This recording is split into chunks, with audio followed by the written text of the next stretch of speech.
இங்கு வந்திருக்கும் பெரியோர்க்கும் சிறியோர்க்கும் நிகழ்ச்சியை கண்டுகளிக்கும் குக்கூன்ஸ் பெற்றோர்க்கும் வணக்கம் வணக்கம் வணக்கம். சரி, இது என்ன மாதம் தெரியுமா? ஜனவரி மாதம். சரி, ஜனவரி மாதம் என்ன பண்டிகை கொண்டாட போகிறோம்? பொங்கல் பண்டிகையின் சிறப்புகள் பற்றி பார்க்கலாமா? பொங்கல் பண்டிகையின் முதல் நாள் என்ன? சரி, போகி பண்டிகை அன்று அதிகாலையில் எழுந்து நீராடி வீட்டில் உள்ள பழைய பொருட்களை வீட்டின் முன்பு வைத்து தீயிட்டு கொளுத்துவார்கள். பழையன கழிதலும் புதியன புகுதலும் என்ற பழமொழிக்கேற்ப கொண்டாடப்படுவதுதானே பொங்கல் பண்டிகை. இரண்டாம் நாள் என்று கொண்டாடுகிறோம் பொங்கல்.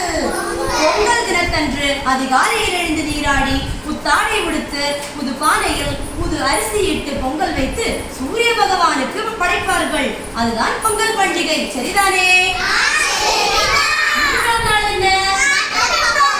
சரி, மாட்டுப் பொங்கல் அன்று மாடுகளின் கொம்புகளுக்கு வர்ணமிட்டு அதை அலங்காரம் செய்து மாடுகளுக்கு நன்றி தெரிவிக்கும் விதமாக மாட்டுப் பொங்கலை கொண்டாடுகிறோம். சரிதானே? நான்காம் நாள் என்ன? மிகச்சரி, காணும் பொங்கல். காணும் பொங்கல் அன்று உற்றார் உறவினர்களுக்கு நம் அன்பினை பரிமாறி அதனை வெளிப்படுத்தும் தினமாக கொண்டாடுகிறோம். சரிதானே? அனைவருக்கும் பொங்கல் நல்வாழ்த்துக்கள் கூறலாமா?